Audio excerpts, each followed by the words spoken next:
Alors déjà, le premier truc que j'ai remarqué, c'est que quand tu dis que tu es énergéticienne, j'ai l'impression que tout le monde l'est.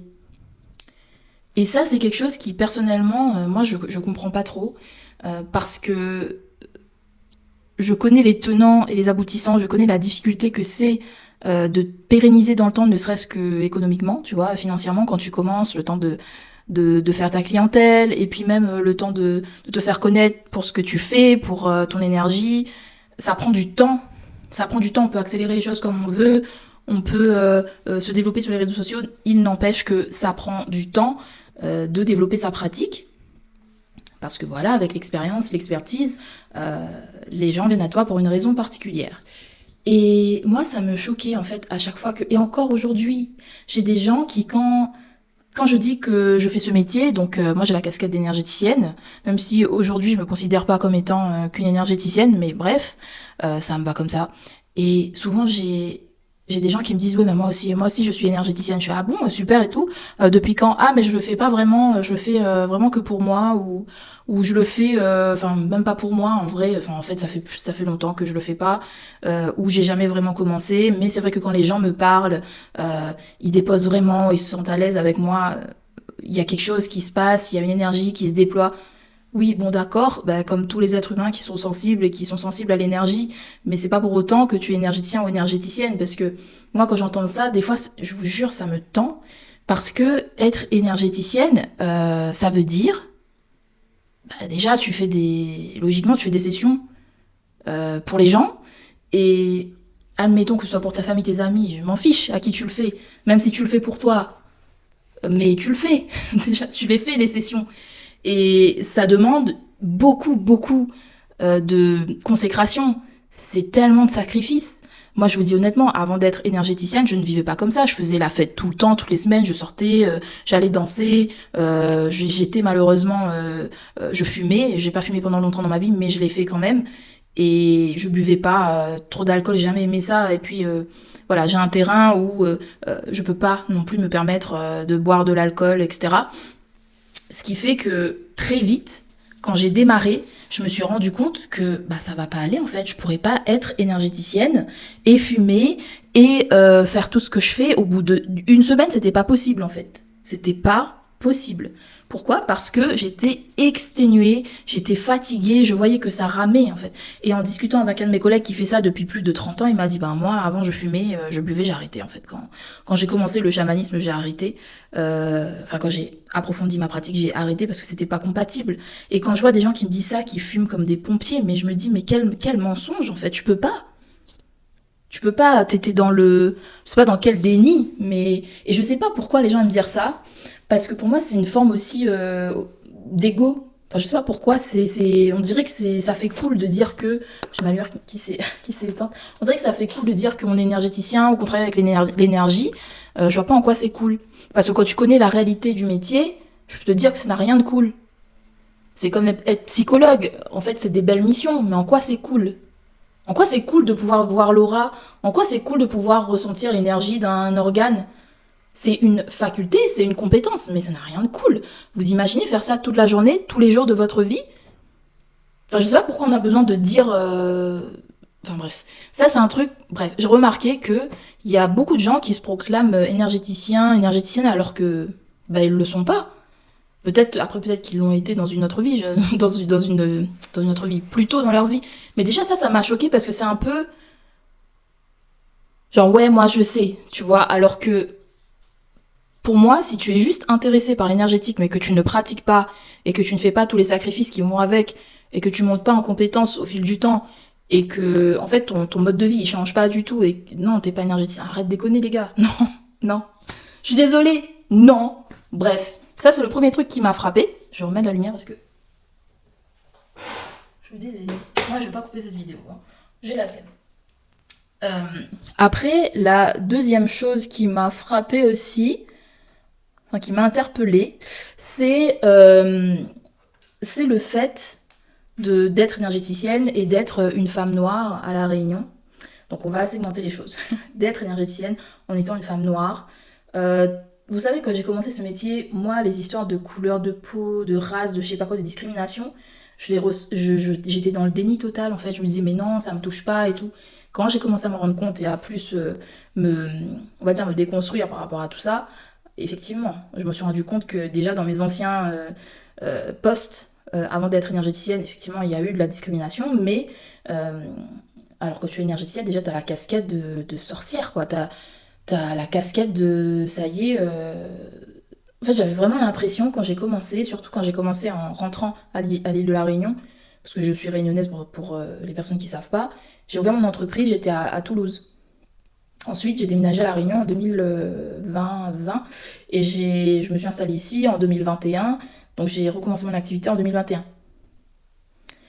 Et après, c'était tellement dur que j'ai fermé pendant 3 semaines et j'ai réouvert en 2022, il me semble, je sais plus. Fin 2021, je crois. Et quand je suis rentrée à La Réunion, j'ai vraiment eu l'impression que j'étais épiée. J'ai toujours cette impression. J'ai toujours cette impression que je n'avais pas du tout le droit à l'erreur en étant une femme noire, qu'il fallait que je fasse 2 fois plus de preuves, 3 fois plus de preuves, d'efforts, que je me forme 4 fois plus et que j'avais vraiment pas le droit à l'erreur et au moindre faux pas, c'était mon Dieu, mais s'il y avait un bûcher, si on était à l'époque encore où on pouvait encore brûler des gens, bien que ça se fait encore dans certaines régions du monde, j'aurais été brûlée en fait. Parce que j'ai vite été accusée de sorcellerie, ça a été extrêmement violent, surtout quand je faisais mes séances à la mer. Si tu me connais pas aussi, j'ai travaillé aussi, je le fais encore, hein, je travaille avec l'énergie de l'eau et donc surtout de l'océan. Et ça m'arrivait d'accompagner des femmes qui voulaient déposer leur souffrance à la mer, surtout celles qui avaient vécu des pertes d'enfants, des deuils de membres de leur famille. Et c'est quelque chose qui est extrêmement puissant. Donc j'ai fait mes recherches, je me suis formée et c'est quelque chose que je faisais ponctuellement. Pas beaucoup, mais je le faisais. Et j'ai été traitée de sorcière alors que c'était voilà, c'était un soin qui était magnifique et qui en fait a fait ses preuves.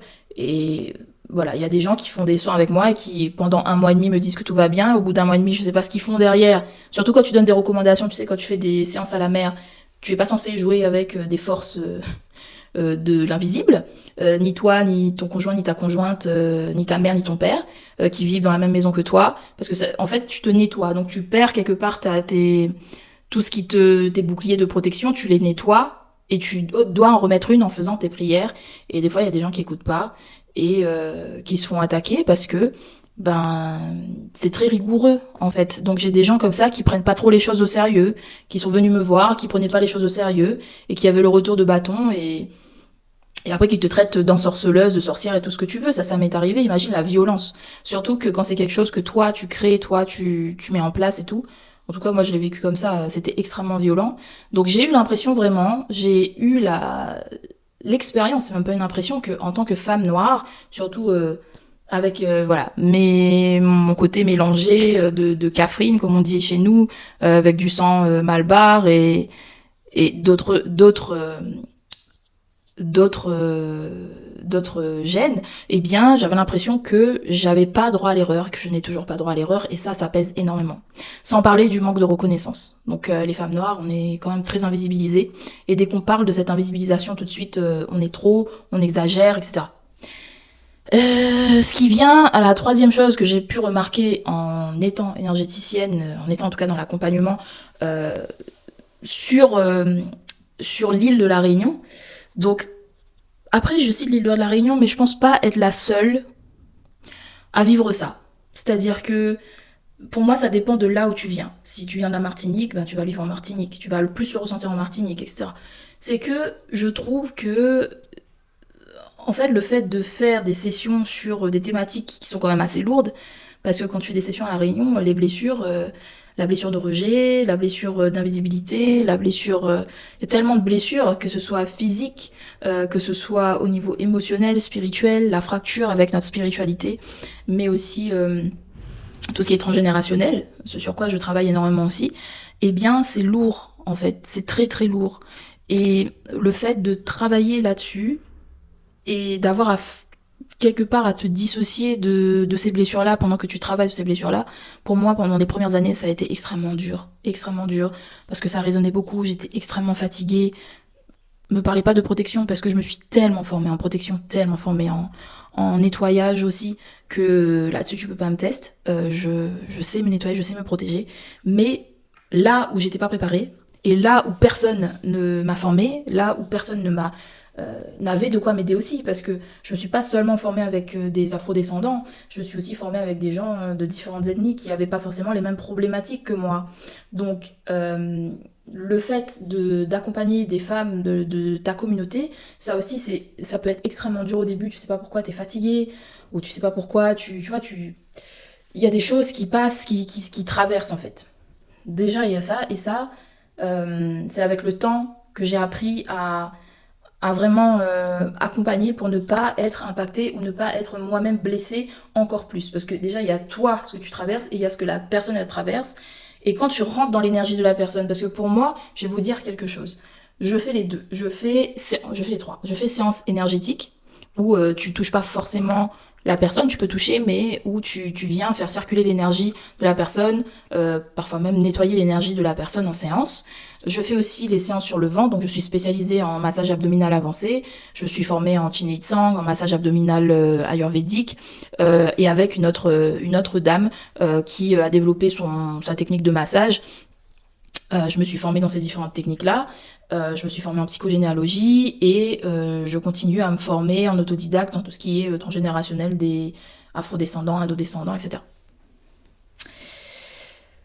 Tout ça pour dire que je fais aussi les séances sur le ventre, mais je fais aussi la séance où juste on discute et on avance sur les thématiques transgénérationnelles. Donc, toutes ces choses-là, je l'ai fait depuis des années et je me rends compte qu'il y a une vraie différence entre discuter. Alors, j'ai pas dit que c'était moins puissant, attention. C'est tout aussi puissant. C'est juste une autre façon de travailler. Quand tu discutes avec quelqu'un et quand tu mets les mains à la pâte, quand tu rentres dans l'énergie de la personne avec des soins ou des massages du ventre, les massages du ventre, tu vas directement dans la de la personne, hein. C'est-à-dire que tu es sur les intestins. Il y a quoi dans les intestins? Je te laisse deviner. Donc, tout ça, en fait, ça peut vraiment... Moi, parfois, je fais les séances, je sens que l'énergie, elle monte comme ça par les bras. Et où est-ce qu'elle descend après? Elle va descendre au niveau du cœur. Et puis, elle va aller dans les organes vitaux. C'est aussi dangereux que ça, les séances énergétiques et les soins du ventre. Et je peux te dire que juste de parler avec quelqu'un, ça n'a pas la même portée. Et moi, ça me fatigue pas pareil. Parfois, ça me fatigue, mais ça me fatigue pas pareil. Donc, j'ai compris que les trois étaient différents. Les trois avaient leurs bienfaits, mais aussi leurs limites. Mais voilà, tout ça, en fait, ça m'a fait me rendre compte que vraiment, enfin, c'est un travail qui demande une vraie consécration et beaucoup de sacrifices. Moi, par exemple, j'ai fait beaucoup de sacrifices financiers, beaucoup de sacrifices au niveau de mon mode de vie, de mes relations. Et j'ai appris, en fait, au fil du temps, à jongler avec tout ça. Et je continue à apprendre parce que là, j'apprends sur le tas, parce que, comme je t'ai dit, il y a personne qui m'a formé là-dedans, il y a personne qui m'a montré. Et c'est un vrai challenge, mais c'est magnifique. Et c'est d'ailleurs ce qu'on fait aussi dans Utérus Sacré, qui est mon programme phare que je propose une fois, 2 fois par an, qui se fait en ligne. Et on travaille le transgénérationnel, mais aussi l'énergie du ventre, parce qu'on stocke beaucoup de choses dans le ventre. Et aussi, voilà. Enfin, ça, on le fait sur quelques mois, et on le fait en groupe, et c'est génial, etc. Mais voilà, tout ça pour dire que... J'ai un petit peu perdu le fil, mais tout ça pour dire que, en fait, j'ai réalisé en 3e position que déjà de faire ce travail quand tu es et quand tu vis chez toi, ça réactive tes blessures. Et en plus de vivre tes blessures en parallèle, d'accompagner les gens, je vous jure qu'il y a des fois, j'ai failli arrêter 50 000 fois. Parce que je suis déjà quelqu'un de sensible. Et qu'aussi, physiquement, c'était dur. Parce que franchement, les séances, c'est dur, hein. Et on peut me dire ce qu'on veut. Même si tu apprends à te nettoyer, tu apprends à te protéger, il y a quand même des choses qui passent si t'as encore des blessures qui sont pas résolues, ou si juste dans ton énergie t'as ton énergie qui est un petit peu en berne, par exemple, je sais pas, peut-être que t'as besoin de faire une détox du foie, etc. Ces choses, en fait, la protection, elle est moins puissante quand tu as des choses qui tournent, que tu as des pathologies, ou que tu te sens fatigué, que ton système immunitaire est fragile. Parce que si t'as un système immunitaire fragile, ça sert vraiment à rien de faire des séances énergétiques. Tu vas te fatiguer, tu risques d'avoir des maladies très graves. Moi, j'ai des collègues qui font ça depuis 20 ans, 30 ans. Il y en a une, elle a arrêté. Elle avait, après je dis pas que tout le monde va avoir ça, mais elle avait un cancer parce que elle prenait pas forcément le temps de faire elle prenait le temps de se reposer, de dormir, mais c'est pas suffisant en fait quand tu fais ce genre de travail. C'est pas du tout suffisant, vraiment pas. En fait, il faut imaginer que tu te construis un espèce de bouclier au fil du temps et que tu apprends aussi à te régénérer d'une façon comme si tu étais un... Il y a un collègue qui m'avait fait la réflexion. C'est comme si tu étais un athlète de haut niveau. Sinon, tu peux pas tenir sur le long terme. Moi, j'ai failli arrêter plein de fois à cause de ça parce que je sentais que c'était trop pour moi en fait. Et que j'adorais ça, mais je sentais que là, si je m'arrête pas, ça va être compliqué quoi. Donc, il y a ça. Ça, c'est une des trois choses que j'ai retenues. Et puis, il y a d'autres choses que j'ai retenues, mais en tout cas, je voulais déjà te partager ça. Parce que c'est pas des blagues. Et oui, je sais que parfois il y a des gens qui me disent qu'elles aimeraient faire un travail avec moi et qu'elles savent qu'il faut qu'elles le fassent et qu'elles ont du mal à passer à l'action. Bah franchement, je comprends.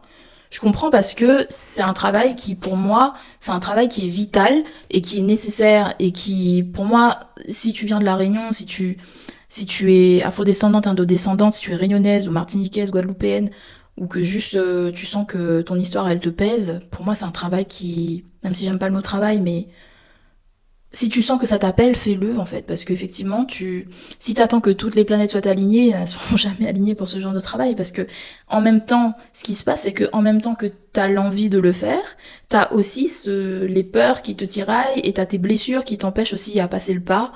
Et, euh, et je comprends hein, que ce soit difficile, mais en même temps, je me dis ne pas le faire, c'est quand même passer à côté de quelque chose. C'est quand même passer à côté de quelque chose et te couper peut-être de ta grandeur, te couper peut-être de ce que tu es capable de faire, de te couper de peut-être même de tes rêves, tu vois.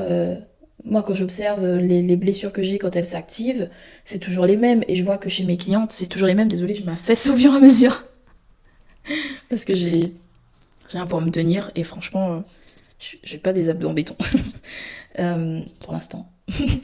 Et franchement, moi, quand je vois les blessures que j'ai quand elles s'activent, bah, c'est les blessures du manque de reconnaissance et aussi les blessures d'estime en fait. Et ce qui se passe souvent chez les femmes noires, c'est qu'on a souvent des blessures, des énormes vides derrière l'estime ou la confiance en soi qu'on peut émaner. Moi souvent j'ai des gens qui me disent j'aime trop ce que tu dégages quelque chose de magnétique, tu dégages quelque chose de puissant et tout. Alors peut-être, mais peut-être que ce que tu sens que je dégage, c'est ma résilience. C'est peut-être pas ma confiance en moi, mon estime de moi. Parce que pour moi, chez les femmes noires ou chez les femmes descendantes de lignées colonisées, ça va, ça vient. On construit quand même, on construit. Et ce qui est plus dur pour nous, c'est de pas tout foutre en l'air quand on construit. Parce qu'on a une confiance en nous, une estime de nous très, très, très basse. Mais une résilience extrêmement puissante, une endurance aussi. Moi, je sais que c'est une de mes facettes et c'est une de mes plus grandes qualités, c'est que je n'abandonne pas. Et peut-être que je vais abandonner, mais je vais revenir, tu vois. Donc, je comprends qu'il y ait des gens qui hésitent à sauter le pas parce que franchement,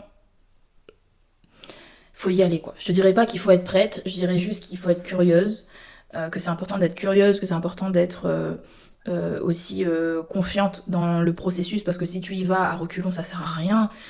Si tu vas subir plutôt que de vivre le truc, quand tu vas avoir des messages et quand ton corps il va te parler, eh bien tu vas pas forcément vouloir comprendre parce que tu vas bloquer dans la douleur ou dans la souffrance ou dans les choses qui sont un peu qui demandent qui sont challengeantes, tu vois. Donc, au moins arriver avec de la curiosité et la foi que tu vas, euh, que de toute façon il y a quelque chose qui va être déposé ou qu'il y a quelque chose qui va être transmuté, transformé. Et tu sais jamais à l'avance qui va être transformé. C'est ça aussi la beauté, c'est que souvent on vient avec quelque chose, on repart avec beaucoup d'autres choses. Et c'est ça qui est magique. Voilà, c'est tout ce que je voulais te dire aujourd'hui. Je te dis à bientôt et je te souhaite un bon dimanche.